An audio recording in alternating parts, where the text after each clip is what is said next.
अस्सलाम वालेकुम नाजरीन। किताबां ते गल कद दा प्रोग्राम इनको दे लैके तुहाडी खिदमत दे विचकार हाजिर हाँ। नाजरीन, मतल या कहावत किसी भी ज़बान दी होवे बज़ाहिर बड़ी मामूली जी चीज़ लगदी है, पर किसी भी ज़बान दे ते माशरे दी पूरा चस ते पूरी अकासी उहदे विचकार नज़र आंदी है। साने अगर घंटियां दी गल किसी नूं सैकेंडां दे विचकार या मिंटां दे विचकार पहुँचानी होवे तो असीं कहावत या मतल दा सहारा लैने आ, क्योंकि इहदे पिछे एक पूरी तारीख, एक पूरी माशरत ते सदियां दा तजर्बा भी बोलदा हुंदा है। इसी हवाले नाल अज असीं मुख्तार अली नैयर दी किताब मतलां ते गल कत करने असें इकट्ठे होए हां। मेरे नाल तशरीफ रखदे न जनाब मलिक अरशद हुसैन साहब, जेह्ड़े इनको दे अदीब ते शायर बिन ते इनको दी खूबसूरत ते सोहना सफ़रनामा जेह्ड़ा है राकापोशी दी छान दे जेह्ड़े मुसन्नफ बिन। पिछले दिनां च आवासीन आर्ट्स कौंसल ने उन्हां दे सफ़रनामे नूं जेह्ड़ा ते गोल्ड मैडल दा अवार्ड देने दा ऐलान कीता है। उन्हां नाल तशरीफ रखदे न जनाब सईद अहमद पारस साहब, जिन्हां दी पहचान तो एक मूसीकी के हवाले दे नाल है ते एक आर्टिस्ट के हवाले नाल, लेकिन इनको दी भी शायरी कर दें तो इनको अदब तो उन्हां दी बड़ी गहरी नज़र है। उन्हां दे नाल इनको लिटरेरी सोसाइटी के सदर जनाब जियाउद्दीन साहब तशरीफ रख दें, जिन्हां दी इनको दे नाल खिदमत कोई टकी छुपी गल नहीं तो इनको दे काज वसे बड़े अरसे सी कोशिशां पे कर दें। जिया साहब, मेरा तुहाडे सी सवाल है कि किसी माशरे दे विचकार मतल दी या कहावत की जरूरत क्यों तो कदों पेश आती है? लियाकत साहब, जिस तरह तुमने अपनी गुफ्तगू शुरू गल की है कि मतल इस तरह देखने या सुनने बड़ी निक्की जी चीज़ आती है, लेकिन इसकी जो बैकग्राउंड है या ये जी हकीकत है वो अच्छी खासी इस हवाले नाल है कि अस जी बड़ी गल्लां अगर करिए लेकिन असी उसके मुकाबले एक मतल पेश कर दिए या कबीत पेश कर दिए तो वो साड़ा अपना मफहूम तो मतलब जो है ना वो वाजे हो जाता है तो बड़ी आसानी से अपना मतलब कन्वे कर दें। दूसरा है कि जिस तरह गल्लां असीं कर रहे ज़ुबान जी है, ज़ुबान किसी एक दिन या एक साल या एक महीने तो परवान नहीं चढ़ती, बल्कि इस ज़ुबान की परवरिश नूं या ज़ुबान की बनवत नूं ये तकरीबन सदियाँ लगदियां। बिल्कुल कि कोई भी ज़ुबान होए तो वो ज़ुबान जिस टाइम मनाजिल तरक्की दे तय कर दिए उसदे नाल ये होंदा कि उसदे च ज़रबुल अमसाल खुद ब खुद बन दियां। ज़रबुल अमसाल दी या कहावत या कबीत दी इस तरह की मिसाल समझ लो कि जिस तरह शायर शायरी करदा है, अपने जज्बात की अक्कासी करदा है, इसी तरह माशरा जो है ना वो अपनी अक्कासी उन्होंने कहावतों के जरिए करदा है तो जो स्टैबलिश हो जांदियां तो वह अपनी हकीकत का इजहार मुख्तलिफ पैराइज कर जी। वाकई किसी भी कहावत पीछे, किसी भी मतल पीछे एक बहुत बड़ा तजर्बा, सदियां दी सदाकतां ते आलमगीर सच्चाइयां जड़ियां तो एक छोटी जी गल दे विचकार बन के साढ़े सामने आंदियां। सईद पारस साहब, किसी भी ज़बान दे विचकार मतलां दा इस्तेमाल जड़ा है तो वो ज़बान के हवाले दे नाल या ज़बान की तरक्की दे वास्ते क्या तुसीं समझदे ज़रूरी है? जी, बिस्मिल्लाहिर्रहमानिर्रहीम। लियाकत साहब, ज़बान की तरक्की दे वास्ते मतला उस सूरत नज़र आनी है जिस वक्त उस ज़बान की कदामत नज़र आवे। जिस टाइम ज़बान कदीम होंदी जदी है और उसका कद वधदा जंदा है तो उसके कार मुहावरियां दा मतलां दा इस्तेमाल वधदा जंदा है। क्यों कि असी एक जुमले दे कार तुहाडे पहले भी फरमाया कि एक जुमले कारसी काट वक्त दे कार असी गल कर रहे हैं तो एक जुमले दे विच असी गल जद कर जाने तो इसका मतलब कि उसके पीछे पूरी तारीख है। साढ़े ता तुसी अगर गौर फरमाओ तो छोटे छोटे बच्चों को तरबियत ही शायद नहीं मिलती है कि वो बचपन से कहने अकड़ बकड़ पंबा पो 80-90 पूरा 100 तो ये उस उम्र से उन्होंने तरबियत मिलती है कि वो बचपन से कहते कह कह के पल दें तो उस मकाम पर पहुँच दें। तो अगर असी कोई गल कर रहे हैं तो उस गल के पीछे वो सारा तजुर्बा वो सारी कहानी मौजूद होती है, उस बच्चे को भी पता होता है। बड़े तो तुम छोड़ो या अदीब या वो लोग छोड़ो, ये साड़ी जी कौम है इनको दे बोलने वाले जितने भी वो सारे उन्होंने बाई नेचर इतों तक पहुँचे और इस कार एक दो दिन की गल नहीं की, ये सदियां का तजुर्बा है। सदियां तक असी तो ज़बान जी है साड़ी, मेरा ख्याल है कि इतनी कदावर है कि अगर एक लफ्ज़ न तुसी अगर पकड़ लो ना तो वो तुहानू अपनी कदामत बता देसी कि मैं कितों से आया तो कितने चला हूँ। छोटा जी एक तुसी कहते हो कि अन्य के पाई जाई मिट्टी जाई छाई, तो ये तो एक छोटी जी गल है, लेकिन इसके पीछे जो बड़ा तजुर्बा है या उसकी जी मिसाल है वो आप ही बताती है कि मैं क्या वहाँ, यानी उसका मान ही कुछ और कि तुसी किसी अगे मेहनत कर दो तो उस अगे उसकी अहमियत नहीं की, लेकिन वो इतना जो जुमला कह गया। बिल्कुल बहुत ज़बरदस्त गल सईद अहमद पारस ने की थी कि मेरे नज़दीक ता मतल या कहावत जड़ी है किसी भी ज़बान की तरक्की याफ्ता शुरू तो कह सकने हैं, लेकिन अजकल जड़ी है तो उस दी कहावतां का इस्तेमाल साड़ी रोज़मर्रा की बोलचाल के विचकार काफ़ी घट हो गया। मलिक अरशद साहब इसका जवाब अगर तुसी देवो कि अजकल साड़ी नवी नस्ल अपनी आम बोलचाल के विचकार ते गल कथ के विचकार कहावतां का या मतलों का इस्तेमाल घट पे क्यों कर दी है? लेकिन सबसे पहले तो ये फैसला करना है कि नवी नस्ल ਨੂੰ ਸਾਨੇ ਦਿੱਤਾ ਕੀ ਸਾਡੀ ਮੇਰਾ ਖਿਆਲ ਹੈ ਕਿ ਨਵੀਂ ਨਸਲ ਸਾਡੀ ਜਿਹੜੀ ਸੈਟੇਲਾਈਟ ਜ਼ਦਰ ਨਸਲ ਹੈ ਉਹਦੇ ਅਧਿਕਾਰ ਰਿਮੋਟ ਕੰਟਰੋਲ ਹੈ ਤੇ ਬਸ ਡਿਸ਼ ਹੈ ਤੇ ਟੀਵੀ ਹੈ ਤੇ ਵੀਸੀਆਰ ਉਹਦੇ ਅਧਿਕਾਰ ਕੇ ਸਵਾਲ ਇਹ ਪੈਦਾ ਹੁੰਦਾ ਹੈ ਅਸੀਂ ਪਹਿਲੇ ਨਵੀਂ ਨਸਲ ਨੂੰ ਕੁਝ ਦੇਸੀ ਤਾਂ ਵਤ ਉਸੇ ਐਕਸਪੈਕਟ ਵੀ ਕਰ ਸੀਗੇ ਬਈ ਓਕੇ ਵੀ ਕਰ ਦਈਏ ਇਹ ਤਾਂ ਕਾਜ਼ ਐਂਡ ਇਫੈਕਟ ਰਿਲੇਸ਼ਨਸ਼ਿਪ ਦੇ ਬਗੈਰ ਕੁਝ ਵੀ ਨਹੀਂ ਹੁੰਦਾ। इसका इहाता सानू इस तरह करना पैसी कि सानू देखना पैसी कि बई आया असी नवी नस्ल ਨੂੰ किस लेवल ਦੇ ਉੱਤੇ एजुकेट पे करने साढ़े ਜਿਹੜੇ ਵੱਡੇ ਬਜ਼ੁਰਗ ਹਨ ਉਹ ਵੀ ਸੀਨਾ ਬਸੀਨਾ ਜੋ ਕੁਝ ਲੈ ਕੇ ਆਂਦੇ ਪਏ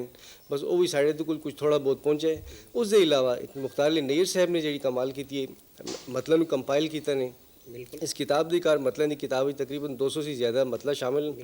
ਤੇ ਉਸ ਦੇ ਇਲਾਵਾ ਮਕਬੂਲ ਇਜਾਜ਼ ਸਾਹਿਬ ਨੇ ਵੀ ਕੁਝ ਨਾ ਕੁਝ ਕੀਤਾ ਹੈ। बहरहाल ये कि बड़ी ज़बरदस्त मतलब जड़ियां तो इस मतलब की किताब के जरिए साढ़े तक पहुँचियां तो वह साढ़ा फर्ज बनता है तो लिटरेरी इदारे जड़े हैं उन्होंने फर्ज बनता है एज वेल एज गवर्नमेंट का भी फर्ज बनता है कि इसनों अगे स्प्रैड किया जाए अगे फैलाया जाए। बिल्कुल जी लिटरेरी इदारे की गल हुई गवर्नमेंट की गल हुई लिहाज साहब तुसी भी एक लिटरेरी इदारा पे चलाते हो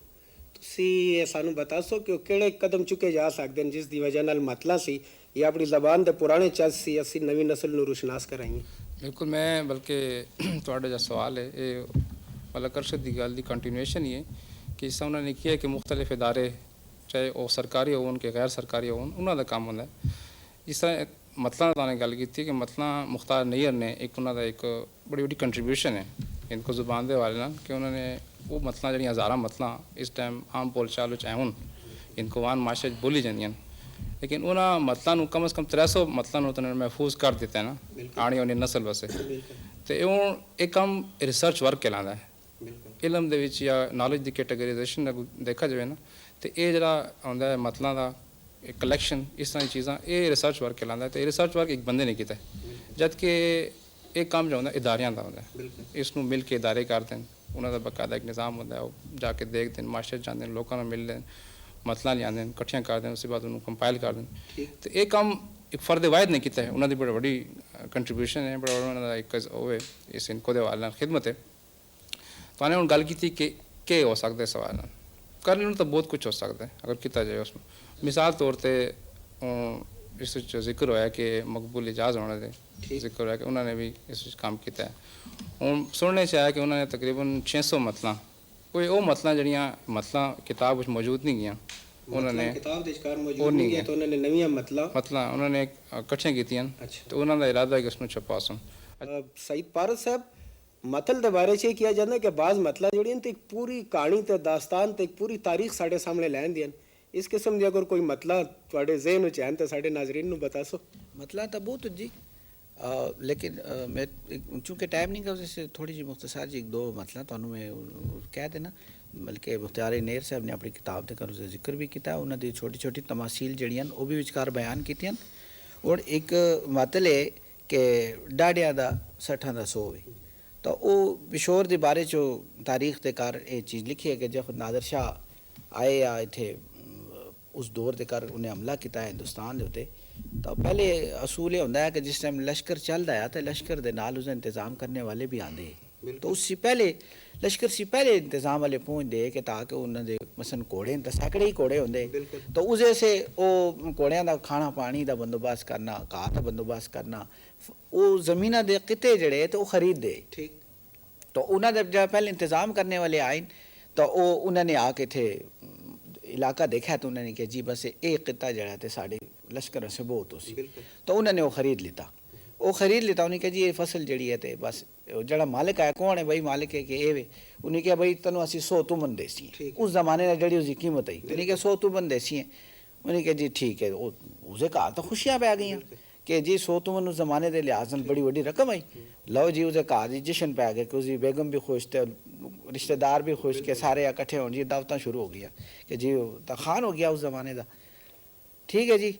हूँ उन्होंने क्या किया फसल मसल काट के ढेर में लाते तो उस जमाने के कार जड़े ਉਹਨਾਂ ਦਾ ਲਸ਼ਕਰ ਦਾ ਖਾਣੇ ਪੀਣੇ ਦਾ ਬੰਦੋਬਸਤ ਕਰਦੇ, ਉਹ ਜੇ ਘੋੜਿਆਂ ਦਾ ਰਾਸ਼ਨ ਕਰਦੇ ਉਹਨਾਂ ਨੂੰ ਮੀਰਾ ਖੋਰ ਕਹਿੰਦੇ। ਜਿਹੜੇ ਉਸ ਜ਼ਮਾਨੇ ਦੇ ਜਿਹੜੇ ਉਹਨਾਂ ਦਾ ਗਾਂਵ ਮੱਝਾਂ ਦਾ ਤੇ ਉਹ ਨਾਲ ਲਸ਼ਕਰ ਦੇ ਚੱਲਦੇ ਉਹ ਜਾਟ ਹੁੰਦੇ। ਉਹਨੇ ਕਿਸ ਤਰ੍ਹਾਂ ਉਸਦੇ ਬਾਰੇ ਇਸ ਤਰ੍ਹਾਂ ਕਹਿੰਦੇ ਮੋਇਆ ਮੋਇਆ ਜੱਟ ਤੇ ਉਸਦੀ ਮੱਝਾਂ ਵੀ ਪਾਸ਼ਾਤ, ਯਾਨੀ ਇਹ ਉਸ ਦੇ ਹਵਾਲੇ ਨਾਲ ਕਾੜੀ ਤੇ ਪੂਰੀ ਉਹ ਜੀ ਉਹਨਾਂ ਨੇ ਉਹ ਲੈ ਲਿੱਤਾ। ਉਹ ਕਿਤੇ ਜ਼ਮੀਨ ਲੈ ਲਿੱਤਾ ਉਹਦੇ ਕਾਰ। जिस टाइम वो लश्कर काम वाम हो गया, जिस टाइम वो लश्कर अगे कूच करने लगा, वो पढ़ा चुक के थे अगे जाने लगा, तो उन्होंने किया कि हाँ भाई के हिसाब है। वो मीर मुंशी को चला गया जिस को इंतजाम होंदा है पैसों का, तो उन्हें किया कि जी मेरी जी मजूरी जड़े मेरा मजूरी मेरी वो बनता है जरा उसका मुआवजा बनता है, मुआवजा उन्हें जी 100 तुमन उन्होंने चुके थे अगे 60 तुमन उसे 60 पे उन्हें घिने तो नहीं के जी ये तो 60 उन्हें के 60 नहीं गए ये 100 ठीक के जी ये तो 60 में तो सरकार में देखो गिन लो। उन्हें क्या 100 वो रोंदा रोंदा चला गया नादर शाह दे कोल। उन्हें कहने सरकार दुआई होवे ते मैं मेरे ये पैसे बांट देन 100 बांट दें तो इन्होंने मनु 60 दे देते। उन्हें क्या कि ओए तने लाए गिने मिन बिल्कुल ये 100 उन्हें के जी सरकार मैंने तो एक ही करके गिना है तो 60 और इन्हें क्या चुके इन्हों अंदर कर दियो और चुके उन्हें जेल पाता जेल के पाया ने उस गरीब तक 3-4 टाइम फाके दे गुजरे। वो कारज मातम पै गया, मेहमान आए, आखिर वो मेहमान भी चले गए, रोने पै गए इनके बंदा कितने। वो जी उन्होंने एक उसने देखा है आगे तुम रखे इस पे रोना है, कहते यार इस जेल से तो अच्छा के कार ही होंदा है 60 ही बहुत है। चुप के तो तुमन उन्हें कहना इधर आ, उस बंदे ने बुलाया चौकीदार ने, उन्हें कहना वाह मनो शाह को ले जा। शाह को गया, उन्हें किया, शाह ने किया कि वाह ठीक है, वो कहना जी 100 है मेरी गलती है, बिल्कुल लेके कार चले गए। सईद पारस साहब ने इस पूरी गल का मकसद ये होया कि इस पूरी जिहड़ी एक कहावत है कि डाढ़ियां दा 60 मियां दा 100 60 दा 100, तो वाकई उस पूरी दास्तान ते कहानी ते पूरा एक नावल तक तकरीबन लिखा जा सकता है सवाले दे नाल।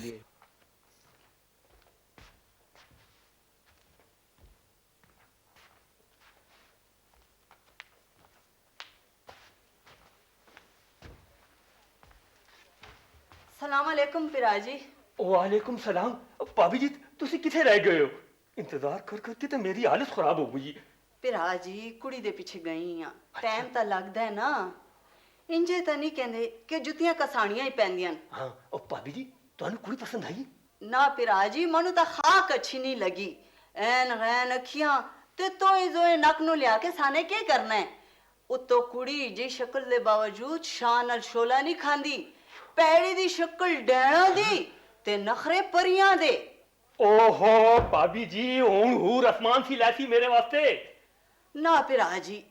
सब दा डराया रस्सी सी भी डर दे। एक दफा कुड़ी दा ये कह के इनकार कर दिता ही कि सुरमे दा वटा किथों आ टठा। ओहो भाभी जी उस कुड़ी दा रंग इतना काला आया कि मनु ये कहना पै गया या ना। पिरा जी तवा जरा सब्र कर, तो चश्मी ना कर, किधरे ए ना होए कि मी कोलो नसे ते परनाले तले जा फसे। तू भी हुण तक विआह वास्ते राजी नहीं होना है, हुण राजी होए ते गल्ले ही पै गई हैं। इंजे तो नहीं कहंदे ना कि मुर्दा बोले ना बोले ते कफो नहीं फाड़े। मलक साहब मुख्तार अली नैयर साहब दा जड़ा मतलां दा काम आया, इनू उससे अगे वधाने वास्ते किहड़े कदम चुक सकने, इनू अगे किस तरह वधा सकने? लियाकत साहब ये से दो गल्लां हो सकदियां जी। एक तो जैसा पहले डिस्कशन हुई है कि जड़े लिटरेरी इदारे सरकारी या गैर सरकारी NGOs वगैरह कोई तंजीम हो गई उन्होंने कुछ करना चाहिए, उसके अलावा जो सरकारी इदारे उन्होंने भी कुछ करना चाहिए। इस सिलसिले कार पहला कदम जड़ा था लोक विरसे ने चुका है। ठीक, लोक विरसे ने मुख्तार अली नैयर दिया मतलां दा उर्दू वर्जन ओपे छाप दिन। ठीक, तो ये बताते हुए मैं बड़ी मनु खुशी भी होती है कि ये इस किताब मतलन की किताब दी कार 200 मतलन उसकी कार 650 मतलन, मगर वो उर्दू वर्जन है उसका। अच्छा अच्छा, तो वो इस लिहाज से एक पहला कदम चुका गया। बिल्कुल, तो वो इस तरह सी मतलब उर्दू वर्जन ले उसी के सारे पाकिस्तान दी कार इनको कल्चर तो इनको मतलब जड़ियाँ तो इंट्रोड्यूस हो सुन। तो मेरी ख्वाहिश है कि जिस तरह लोक विरसे ने पहला कदम चुका है, इसी तरह अकेडमी ऑफ लेटर्स तो दूसरे जोड़े इदारे वो भी इस तरह से कदम चुकन। ये तो एक लिटरेरी बॉडीज़ का हो गया कि उन्होंने क्या करना चाहिए। दूसरी मेरी ज़ाती राय है कि अगर साने इन्होंने मतलब अगे लैके जाना है तो उस सिलसिले कार सबसे बड़ी रिस्पांसिबिलिटी दूसरे नंबर ਦੇ ਉੱਤੇ ਸਾਡੇ ਅਦਬੀ ਲੋਕਾਂ ਦੇ ਉੱਤੇ ਆਇਦ ਹੁੰਦੀ ਹੈ। ਬਿਲਕੁਲ ਬਿਲਕੁਲ ਸਾਨੂੰ ਆਪਣੀ ਬੈਠ ਉੱਠ ਦੇ ਕਾਰ ਆਪਣੀ ਅਦਬੀ ਨਸ਼ਿਸਤਾਂ ਦੇ ਕਾਰ ਤਨਕੀਦੀ ਨਸ਼ਿਸਤਾਂ ਦੇ ਕਾਰ ਇਨਕੋ ਜ਼ਰਬੁਲ ਅਮਸਾਲ ਨੂੰ ਜ਼ਿਆਦਾ ਸੇ ਜ਼ਿਆਦਾ ਵੱਧ ਕੇ ਅੱਗੇ ਲਿਆਉਣਾ ਸੀ ਤੇ ਆਪਣੀ ਨਵੀਂ ਨਸਲ ਨੂੰ ਵੀ ਐਜੂਕੇਟ ਕਰਨਾ ਸੀ ਕਿਉਂਕਿ ਮਾਸ਼ਰਾ ਜਿਹੜਾ ਨਾ ਜੀ ਤਾਂ ਉਸਦਾ ਆਕਾਸ਼ ਜਿਹੜਾ ਤਾਂ ਅਦਬ ਹੀ ਹੁੰਦਾ ਹੈ। ਬਿਲਕੁਲ ਤੇ ਦੂਸਰੀ ਗੱਲ ਹੈ ਕਿ ਅਦਬ ਜਿਹੜਾ ਤੇ ਤਾਰੀਖੀ ਦਸਤਾਵੇਜ਼ ਵੀ ਹੈ। ਬਿਲकुल जिस तरीके से ਸਾਨੂੰ सईद पारस साहब ने बताया कि ये मतलब जो है हर मतलब के पीछे एक पूरी दास्तान है, पूरी कहानी है। तो इस तरीके से ये चीज़ जी है तो साड़ी ना सिर्फ मतलब है कि साढ़े उस एक अच्छा साड़ी ज़बान ਨੂੰ एक यूफिज़म आंदा है, उसके कार अच्छा तासर आंदा है, एक आर्टिस्टिक रिप्रेजेंटेशन आंदी है, बल्कि सानू पूरी तारीख भी साढ़े सामने आंदी है एक मतलब इनडायरेक्ट तरीके से। बिल्कुल बिल्कुल अगर साने अपने कल्चर ते अपनी सकाफत ਨੂੰ ਜਿਹੜਾ ਵੇ ਤੇ महफूज रखना है तो सानू इस दो ते काम करना पैसे ज़िया साहब सी सवाल है मेरा कि मुख्तार अली नैयर साहब ने जड़ा मतलों के उत्ते काम किया अदब के फरोग इनको अदब के खास कर फरोग वैसे उन्होंने दियाँ बहुत खिदमात हैं मतलों के हवाले के नाल इस काम की की अहमियत तुहाडी नज़र है? देखो मुख्तार नैयर उन्होंने जिस तरह उन्होंने इनको नसर की कहानी लिखी, फिर उसे तारीख तो उन्होंने तवज्जो दी थी, तारीख अदब इनको उस पर उन्होंने काम किया। इसी तरह उन्होंने रिसाले के बारे में देखो इनको ज़ुबान वाला रिसाला पे निकल है और मतलब उन्होंने इस खातर काम किया कि एक बुनियादी एक समझ लो कि ज़ुबान दा अदब दा एक बुनियादी जुज़्व होंदा है। यानी अगर असी किसी भी अदब पारे में पढ़िए तो असी किसी भी ज़ुबान के अदब पारे दे विच अगर प्रोवर्ब्स या ज़रबुल अमसाल ना हो तो असी उसनू अदब पारा मनने से इनकार कर देना कि यार उस ज़ुबान दियाँ ज़रबुल अमसाल ही नहीं है, उस ज़बान दा चस नहीं पाया चस नहीं पाया जाता तो वो चस है ना वो खामखा उसदे मौजूद होंगे। जिस तरह इडियम्स हैं वो एक ऐसी चीज़ होंगी है ज़ुबान की कि उस ज़ुबान नू उसनू ज़ुबान दे निखार पैदा कर दी, उस अदब पारे दे निखार पैदा कर दी। बिल्कुल इस खातर इसी उन्होंने मुख्तार ही नहीं होने सामने उसकी अहमियत आई, इस खातर उन्होंने इस चीज़ नू सामने आंदा है। बिल्कुल जी नवी चीज़ जिस टाइम शुरू की जाती है या कोई भी एक नवा कदम चुका जाता ज़रूरी गल है कुछ खामियां भी निकलती हैं कुछ खूबियां भी होंदियां लेकिन एक रस्ता जड़ा वे तो नवे आने वाले वास्ते तो जी नवी नस्ल है उसे एक रस्ता खोल दिता जाता है कि इस रस्ते के उत्ते चल के तुसी काम करो। थोड़ी सी ज़िया साहब एक सवाल है कि ये जड़ी सुनने च आया कि इनको दियाँ जड़ियां ते हज़ारा मतला ला भी बकाया ते आया अगर वो तहरीर च ना आईयां तो साढ़े विरसे का तो साड़ी सकाफत का बहुत बड़ा नुकसान ना हो सी। जी बिल्कुल लियाकत साहब मैं थोड़ी गल ने इतफाक करना 100% इतफाक करना। साढ़े आम बोल चाल जिस असी जे बोलने गल्लां करने साड़ी बोल चाल मिलावट बहुत हो गई है, खासकर मैं मर्दों की गल करना असं तो आपस में मर्द क्योंकि असी मुख्तलिफ ज़ुबानों के असरात से मुतासर होने इस माशरे असी रहने पे वो कई ज़ुबान मतलब इंग्लिश है, उर्दू है, फारसी है, पश्तो है, उससे असी मुतासर होने लेकिन साढ़े घर की जो जनानियां त्रिमतन उन्होंने ज़ुबान जी ज़ुबान बोलती हैं बड़ी प्योर होंगी। इस सवाल है कि उन्होंंने ज़ुबान का दूसरी ज़ुबानों का असर बहुत घट होंदा बिल्कुल तो ये हूँ साढ़े माशरे जड़ियाँ कहावतां या कवितां ये मौजूद हैं। बिल्कुल मतलब है कि उसनू बोला जाता है हर रोज़ जो है ना कई सैकड़ों के हिसाब से मुहावरा का इस्तेमाल होता है। बिल्कुल तो इस जी काम करने की चीज़ है वो कि उसनू महफूज करना बिल्कुल उसनू मतलब है कि ऐसे महफूज किया जाए ताकि वो ज़ाया होने से बच जाऊँ साड़ी अगली नस्ल तक पहुँचे। ज़िया साहब नाल भी गल पई होंदी सईद पारस साहब कि अगर किसी फनपारे दे विचकार अगर मतला ज़रबुल मिसाला ते कविता दा अगर चस न होवे ते आया ओ जड़ा ते उस कल्चर दी या सकाफत दी सही तर्जुमानी कर दे फनपारा। बड़ा सोहना सवाल है जी तो जिस तरह किया फनपारे का तो फनपारा तो ये कि तुसी तस्वीर बढ़ा दियो तो उसका रंग नहीं पार दियो तो फीकी हो गई, बिल्कुल उसकी तो कोई चस ना हुई। तो इसी मज़ामीरी ही हुई है कि उसके कार उसका अपना रंग होवे तो उस जबान का साड़ी जबान का रंग जड़ा तो साढ़े मतलब साढ़े मुहावरे अगर असी अपना मुहावरा कहने तो उससे पता लगता है कि हूँ एक आदमी पिया अंगूर पिया वेच जाते वो कहना काबुल का पुल आवे तो 4 आने का पावे तो इससे पता लगता है कि वो कितना मुहावरा पे इस्तेमाल करता है। हालांकि वो अनपढ़ है उन्हें कुछ पता नहीं गा लेकिन वो उसनू इशारे ते इश्तिहारे ते किनाए दे विच पिया बयान करता पिया उसने मुहावरा बढ़ा दिता है। मंडी के सब्जी पिया वेचता तो वह पिया उत्थे पिया मतल न इस्तेमाल करता है तो इतों सी मतल बन दी है तो साड़ी पछाण है और साड़ी ब्यूटी है और इस सारी दुनिया साड़ी कदर कर दी है कि ऐसे लोग कितने समझदार हो कितने दूर तक सोचते कितने सी मुअज़्ज़ब तहजीब दा भी एक हवाला सामने आंदा है। मलक अर्शद साहब कार दे विचकार जड़ी गल कत असी करने आ ਜਾਂ ਆਪਸ ਦੀ ਜਿਹੜੀ ਗੱਲ ਕਰਥੇ ਅਗਰ ਉਹਦੇ ਵਿਚਕਾਰ ਮਤਲਾਂ ਦਾ ਇਸਤੇਮਾਲ ਨਾ ਹੋਵੇ ਤਾਂ ਮੈਂ ਤਾਂ ਸਮਝਦਾ ਕਿ ਇਹਦੇ ਜ਼ਬਾਨ ਦਾ ਚਸ ਤੇ ਸਕਾਫਤ ਤੇ ਕਲਚਰ ਤੋਂ ਮਜ਼ਾ ਹੀ ਨਹੀਂ ਆਉਂਦਾ। ਤੁਹਾਡਾ ਇਹਦੇ ਬਾਰੇ ਕੀ ਖਿਆਲ ਹੈ? बिल्कुल जी, ये मेरा तो ख्याल है कि मेरे च मसाले का कम कर दिए मतल जी है ठीक। उसके बगैर तो जुबान जिस सही साहब ने बताया कि बिल्कुल वो तस्वीर जी है रंगों के बगैर रह जाती है। बिल्कुल। ते कार च मतलब है कि अगर उसे इस्तेमाल ना किया जाए तो बिल्कुल फिकी रह जाती जुबान। बिल्कुल। नाजरीन तुमने साढ़े मेहमानों की राय सुनी, मतलों के बारे गल हुई। मैं समझना वा कि अफसाना होवे, नावल होवे या कोई भी फन पारा होवे, वो अपने सकाफत, अपने कल्चर, अपने माशरे की इतनी गहरी अक्कासी नहीं करता जड़ियाँ कि मतलां, कविता या ज़रबुल इमसाल कर दियां। अफसाना, नावल या कोई और फन पारा माशरत की किसी हद तक अक्कासी करता, लेकिन माशरे की ते सकाफत की ते कल्चर की एक एक रुख, एक एक मोड़ ते एक एक गोशे नूं सिर्फ और सिर्फ कविता ते मतलां ही सामने लियांदियां। इहदे नाल ही तुहाडे सी इजाज़त चाहना, अगले हफ्ते फिर हाज़र होसी। अल्लाह बेली।